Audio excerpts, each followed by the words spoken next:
And even if they come out and they throw the ball early with Hurts and obviously with the great receivers that the Eagles have, and they do get some early points, especially later in the game, they have to really run the ball. You don't want Patrick Mahomes to have the ball in his hands at the end of the game with a chance to win like they did 2 years ago. Yep. No question. Totally agreed. And he's a magician. He's like a freaking Houdini. You think you have him, and then boom, and he's a lot stronger, I think, than people think. But what's great about him is his creativity and his ability to make a play when he sees something. I mean, he just all of a sudden, whatever's going on downfield, he sees it, processes it, and he executes it. And I think that's as good as it gets. So I guess they call it situational awareness these days, whatever it is. But there's nothing that he doesn't think that he can beat and see. With his passes, his running, and just his overall confidence. So, and he's got an offense that he knows that he can win with. It's going to be great. But hey, listen, they're always saying we got the best offensive line now. We have the MVP, right? And our defense isn't too shabby. So let's go. Big play. Let's make a play. And and going back to that game 2 years ago when Mahomes did pull it out at the end and the Chiefs, put together that final drive to win. They did get that call from the officials, um, the pass interference on James Bradbury. A lot of people think the officials are going to favor Kansas City, that the NFL wants the Chiefs to win their third straight and all of that. I really don't really buy into that though. I mean, I was not this sure didn't like that call on Bradbury, so I know he did grab the guy, but they do that for the whole game, and then all of a sudden they want to call it in the most Yeah, critical it's a tough moment. time to call it too. That's the thing. Yeah. Might have been the timing. But I don't really buy into that stuff. Or do you think that there's any legitimacy to that? Nah, I mean, but it's something to think about, give something people to think about. It's almost like politics, so let them go. But listen, uh, that game could have been won many plays before that.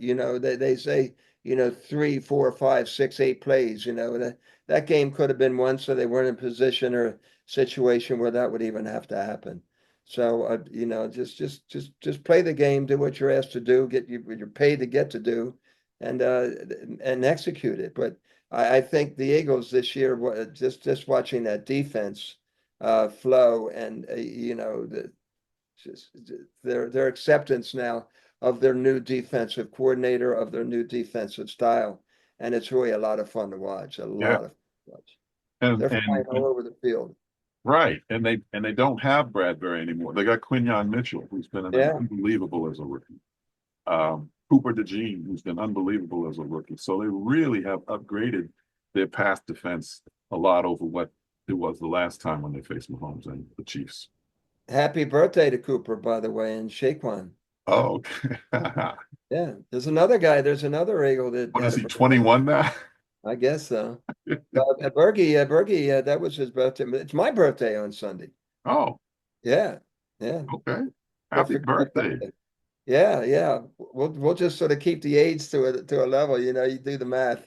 I Yeah, was, right. I was, I mean, you made the Eagle squad in 1976, if I very recall. good, very good. That's right. So And yeah, then, you figured it yeah, out.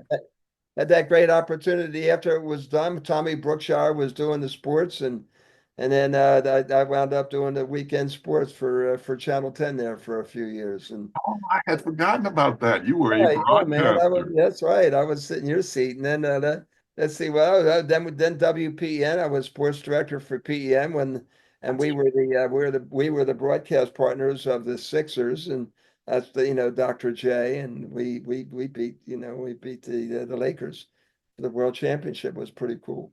So actually, one of my biggest thrills ever, not as a player but as a broadcaster, was interviewing Pat Riley. Yeah, I mean, he's just like the coolest guy ever. The guy is back then he was like, wow, he was pretty cool. yeah. But yeah, yeah. So it's been fun, and I'll tell you, I told the story just a minute ago. when the Eagles were the last time, I don't know if the Eagles were playing, if there's another one they had when they were playing in New Orleans, but that was the year I was retired. So after, I played in 77, 76, 7, 8, and 9, I blew my shoulders out.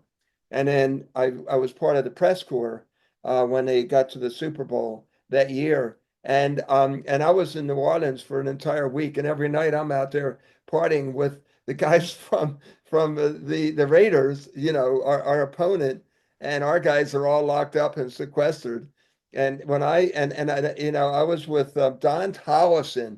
I was sitting next to Don Tollefson, right? Remember Big Don? Yeah, And I was sitting next to Don Tollefson, and when I saw the players and their faces on the scoreboard when they're introducing their names, I looked over at Don. I said, "It's going to be a long day." Just knowing the guys the way they knew them and the body language, and they were a little bit tight, and they made all the plays. Raiders made all the plays, but that's yeah, the last time. And but it was fun because there were so many Eagles fans down there. It was yeah. wild in New Orleans. Any place, anytime, you Oh always yeah, have a bunch of yep, Eagles fans. They're the best fan base ever. And that was their first Super Bowl appearance for the Eagles, and Dick Vermeil was the reason for that. But now, we're getting spoiled, man. We're in Super Bowls every other year here now. So, yeah. It's pretty cool. Yeah, we got we have let's see with Doug. I'm good buddies with Doug. He's right around the corner. So I just saw him the other night for the first time since he was no longer the head coach of the Jags. So that was his oh, reward Doug for winning Peterson. the Super Okay. Bowl. Yeah, Doug Peterson. Hmm. Yeah, he's down here. I've known Doug for a long time. Good Hmm. man. Good man. He'll wind up somewhere somehow. Back to this Super Bowl. Let's see. Let's see about this. I'm just hitting you with the side of the blue, but is there a player or something that you would say is going to be the key to this game? I've got Devontae, it's good. I really believe it. The obvious key is going to be Saquon, number 26, but without a doubt, the tight end could play really huge in this one. So, we like to think but I really believe that Smith or AJ, one of those two are the ones that are going to be really key and critical in this game. And I'm a big fan of Devontae. I think he's a great route runner. He's a lot tougher than people give him credit for. And AJ, hey, he's going to be him. And stay calm and make the plays. But I think that's it. And that hopefully Jalen, he's going to have that repeat of the game he had against the Redskins. Who'd have thought that one, huh? So, but I really, the yeah, I really Commanders believe, nowadays. You're still back in the yeah, old days. yeah.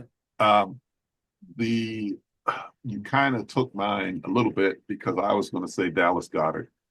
Uh, Yeah, Goddard all the way, man. I think there'll be some opportunities for him. Kansas City has not been real good at stopping tight ends this year, and of course, everybody will be talking about Travis Kelce, Kansas City's tight end, because you can't go anywhere without seeing Travis Kelce and or Jason Kelce or both of them together on podcast commercials, etc. But I think Goddard is going to be the one who actually emerges as a big threat in this game. I wouldn't doubt that. Yeah, Dallas, he's right there, and he's been since he came back from his injury, has done great.